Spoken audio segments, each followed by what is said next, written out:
Hey guys, this is OddOneGaming. This is going to be another Raid Shadow Legends video, and it seems like today is going to be one of those double upload days, even though, like, you know what, I was missing for the last few days because I was not feeling too well.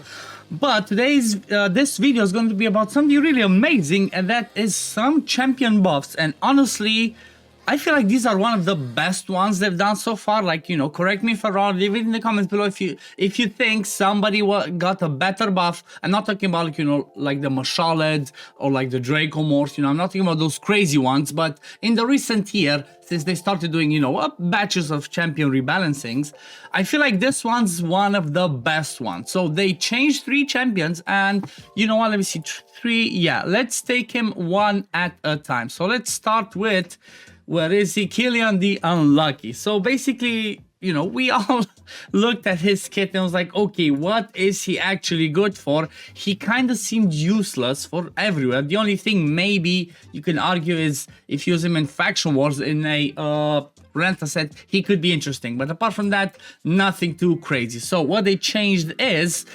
Inflict Misfortune, which is A2. Now it's a single target hit with a chance to place block active skills for 4 turns. That's insane. Also, a chance to place on everybody 50% chance for 1 turn, which was kind of bad. They changed that to a cooldown from 4 to 5 turns, so it goes up.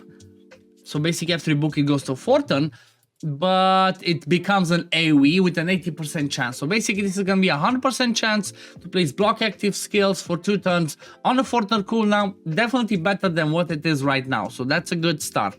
Then the next one, Head Ringer, attacks 1 enemy. Currently it's like stun for 1 turn, has a chance to place a stun for 2 turn, and stealing 50% target's turn meter. That's like, you know, pretty low chance. It changes to, has a 75% chance to place a stun for 2 turns. So this one goes for 2 turns guaranteed.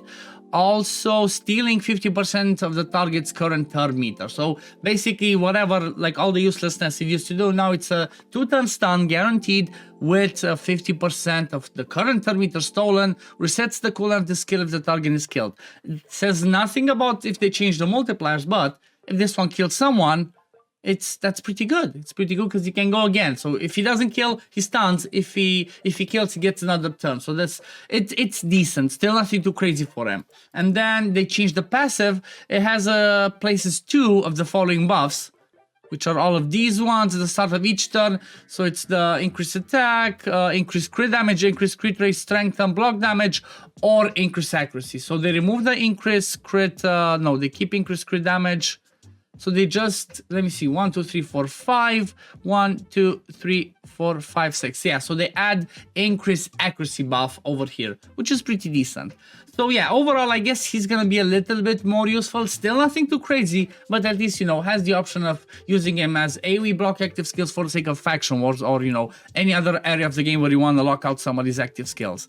Then the next one that I'm really, the next 2 ones are, I feel like, are definitely crazy good ones, in my opinion. Like, you know, if you disagree, just leave it in the comments below, but I'm definitely thinking they are good and they deserve the buff because it's been a while. So Virginkar is basically what, stun on the A1, removes all provokes and 1 random debuff. So 1 single cleanse, places increased defense buff for 2 turns on all areas who have buffs removed, which is 2 conditional and kind of annoying. Also places shield. Then this one only removes 1 random buff and places heal reduction on enemies who have 1 or more buffs. So all the conditional stuff, and then he's immune to provoke. Like, he was kind of useless. Apart from maybe Faction Wars, if you're desperate, he had no use. But now he's gonna be amazing. So first one, Honored Ancient. From what it used to do, now it removes all provokes, same thing, places increased defense buff on all allies for 2 turns. So they remove the conditional part, amazing. Also places the shield part stays the same, no change in the cooldown. So this is good. Instead of requiring that, you know, that silly condition, you straight up got provoke cleanse, an extra debuff cleanse, and increased defense, which is perfect. You basically have, like, you know, an increased defense champion with a bit of a cleanse. That's pretty good. And then the Crushing Trample attacks all enemies, removes So it removes one random buff from each enemy. Okay, that already does. Then 75% chance, let me see, do we get books? Oh yeah, so it's gonna change. It's gonna have 2 books. That's gonna make it to 100% chance of removing 2 random buffs from each enemy. That sounds pretty interesting. Like you can remove 2 random buffs. Might have some random arena viability, if not maybe Hydra, if you get buffs stolen. Also has a 75% chance, 100% when booked, of placing 100% heal reduction, which already does, and the chance to place and decrease defense. So this one's guaranteed as well. So we have a guaranteed decrease defense, obviously, if we have the accuracy, if we don't weak hit and all that, and an increased defense. On somebody used to be all the conditional useless stuff. So this is amazing. And it's still, after it gets booked, it's still 3-turn cooldown. 3-turn cooldown, remove buff, decrease defense, heal reduction.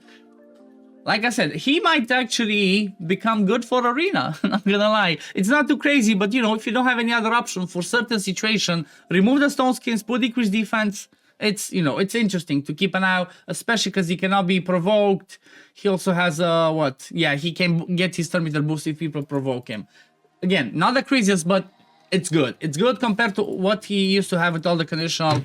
Is definitely good. And now the last one, honestly, I feel like this one's the best one, and I'm most excited for this one because this one's definitely from 0 to hero, and that's Tila Gorman. How many people pull a Teela and they think like, oh yes, I got a Krila. Oh wait, it's not Krila with ally attack, it's the useless Teela. That has what? Chance to steal buffs on the A1, single target HP burn with AoE continuous heal, like, you know, meh. Then an AoE leech and heal reduction. Who cares about that? That's useless. Ally resist all battles by 50. That's useless.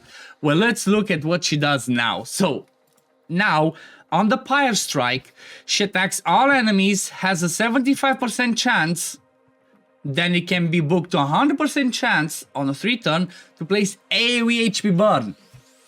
AoE HP burn, perfect. Instead of a useless single target, she places AoE HP burn and at the same time AoE continuous heals. So you keep the continuous heal, the last 2 ones will change into increasing the debuff chance 10 and 15, so it's gonna get the 75% to be 100%, and it stays on a 3-turn cooldown. That's amazing, that's amazing. AOH and continuous heals. Then the Life Worm, this one's gonna be game changing. I feel like after these changes, Teela's gonna be amazing for Hydra, honestly. I feel like she's gonna be amazing for Hydra. Let me see, do I actually have her? No, I don't. So if somebody has her built, I might have to test her on somebody else's account for the sake of Hydra. Life Worm, so it's gonna be attacks all enemies, has 85% chance, booked up to 100% chance of increasing the duration of all HP burn debuffs for 1 turn.